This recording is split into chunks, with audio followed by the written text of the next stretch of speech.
advent of human resources in most large American corporations actually led to kind of a subculture of people that are professionals in kind of pushing and boxing other people around. When you have an organically designed political system like one where you can go to one of your state representatives and say a convincing argument and it may have a difference, that gets hijacked by this subculture of people that have all these skills at pushing and changing and altering people around. HR and lobbyism is the same thing. Lobbyists and HR. It's the same species. I actually didn't say that for comedic shock value. If any given organization, let's say an oil company, wants to lobby someone, they're going to use people that probably have HR experience. HR is just human resources. So these companies are basically hiring teams of human changing specialists to go and change humans of high influence so that they can make more profit from the people that don't have the money and resources to hire professional people changers and have HR departments to do these things for them. I wonder why our country is this way. people changers. What's up, YouTube? This is Delto, and today we're going to be talking about lots of things like sociology and mental health and politics. And afterward, we're going to be talking about like kind of where I went and stuff like that. Before we get started with where I went, People changers. we have to go back to where did I start. So I started making YouTube videos as little knife throwing tutorials. Adam Shaladen, Russians, am I right? Okay. Anyway, I started making knife throwing videos. I made a few bow stat videos, nunchuck videos, and things like that. And then when I was around 12 or 13 years old, I went to bed one night and I had this experience where I still remember it this way. I kind of kept going through this cycle of not remembering anything, and then I'd wake up in some version of my life. Everything seemed normal, and for like a split second, everything would be there, and I realized like I keep tumbling around all these different variations of my same life, and then I'd forget again over and over and over again. And that's still the way I remember that night happening in my head. I don't remember it as a single night. I remember it as being a very, very, very long time where I, from my perspective, the best thing I can describe that as is tumbling through the multiverse. So I make a video about that called Parallel Lives. That gets a lot of attention, and so I make more videos about it. I start doing meditation techniques, trying to figure out exactly what happened. Not all of them work. Some of them have some kind of effect that it seems to be affecting my memories of things. Some of them have an outright effect that almost simulates a bit of what happened that first night, where I'm tumbling from just version to version of the multiverse. And it seemed to be an experience that was outside of time. It was one night, and in my mind, in my experience, that night was not one night. It lasted a very long time. And also I was 12. Okay, so I want you to see here where my first thought was like, I can travel the multiverse, okay? Without really questioning that whatsoever. And I'd also like to point out that in all the videos I made about that, I always pointed out that, like, I couldn't prove it, and you should just try the technique, and if it works, it works. I made lots of different techniques and variations of certain techniques for it, the chakra disconnection technique, all that. Okay. So we fast forward. I get a job at a welding shop. I was probably in one of the worst mental periods of my life, because my friend group that I'd grown extremely close to, and I had fallen in love with someone in that friend group, they had really distanced themselves from me to the point that they were all just sort of being snooty bitches toward me all the time, and I didn't really know why. I just felt completely alienated from the group, so eventually I left it entirely. So I was in a very lonely spot doing extremely hard work with pretty hard hours as the first job. And this resulted in a weird thing.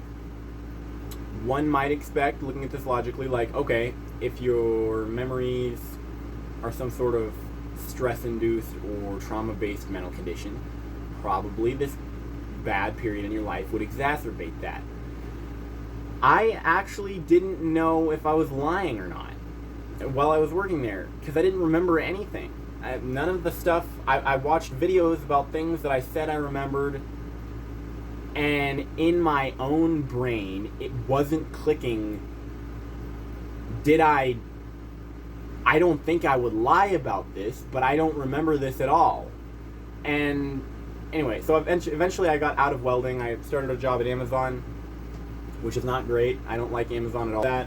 The whole thing with having memories of things that never happened, very complex storylines, things that feel like periods of my life that are a long time ago, it's still all in my head. Okay, so, but anyway, while I was at Amazon, about 6 months after I started, it was like all the memories that had left me while I was welding, everything that I had forgotten again, to where I was like, I genuinely don't know if I was telling the truth or not, and it just feels weird and shady, because I can't fact check myself. That's the weird shit when you can't fact check yourself. Anyway, all the memories that kind of went away during that period came back, and I could remember all this stuff with great clarity.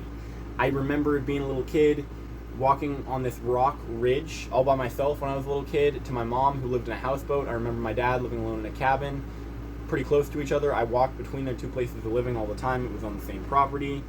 My dad didn't want to quit drinking. My mom did.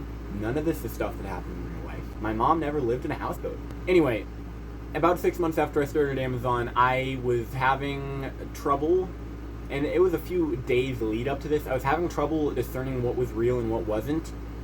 I was kind of expecting to see people at work that I was close friends with, but they weren't real people. They didn't exist. They weren't real. And just generally, my mental stability was like fucking flatlining. Like, I could not remember what was real. And at one point, I woke up and I actually called the free mental health hotline because I didn't know where I was or what this building was that I was in. The entirety of it was just completely foreign. I didn't know what the fuck. Nothing. Anyway, nothing like that has happened, but all those memories that I kind of regained during that horrible mental instability stage, all those memories are still there. I can differentiate them very easily now. I seem to be in a state of great stability. But why did I delete all my time travel and timeline jumping content? Well, you see, I started making these videos when I was 12. And in that time, I made techniques that seemed to induce the thing I was trying to induce. Also, I had a lot of comments from real people giving me clear signs that what I was teaching them to do was actually degrading their mental stability also. So yeah, I decided that I should probably delete that content. So I did. I tried to word filter search all the content that I could to find what I consider to be info hazards. And yeah, the channel is going to keep going, but where is the channel at right now? What do I want to make videos about? What am I doing on here? I feel like some of the stuff I've said so far might have actually offended a certain portion of some of the people subscribed to me, but I could be wrong about that. What I want to make videos on is health, longevity, science, Mars colonization, and just generally the future. I want to be future focused as much as possible. You see, I grew up with pretty much just a classic, well, no, it's not classical, but I grew up with a fundamentalist Christian outlook on life, like a literalist biblical Christian outlook on life. Okay? And a very spiritual mom. So like when I grew up meditating, and I always hated it. So this is the kind of, it has to do with internet algorithms and everything, okay? I never did like the guided meditations or any of that. I was never into any of it. Ever since I was a little kid, my brain has worked extremely analytically. Like, how does it work? It's like that one scene of fucking American Dad or Family Guy, whichever one, where it's like things have to push the other things to make the computer work. That's pretty much how my brain was when I was a kid. But also, because of my cultural, locative, statistical probabilities, because of my sociological position in the United States of America, basically there's a certain cultural wave that happens to a certain generation at a certain time in a certain place with a certain people. All these are data points picked up by the people that give you targeted ads. So the algorithm that I was pretty much growing up with, because I was a YouTube kid, I watched YouTube constantly.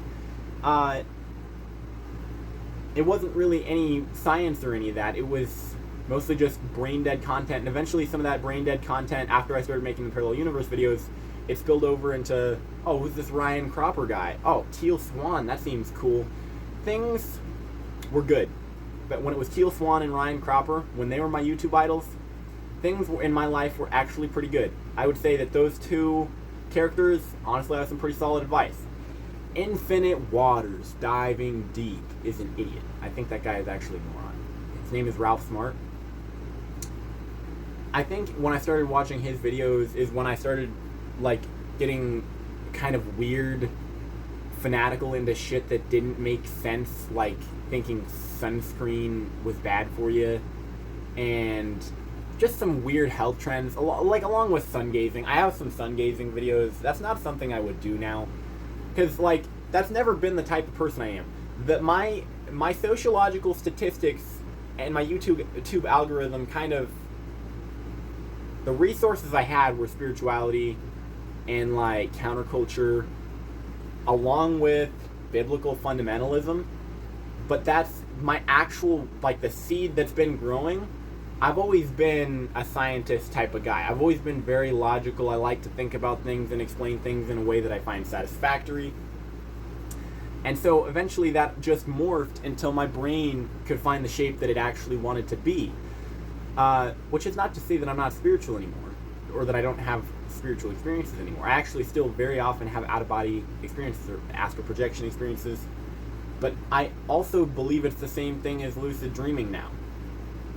What is dreaming? So it's, you know, there's complexities to it, and that's what I want it to be. I want it to be a complex channel. I don't want to be a caricature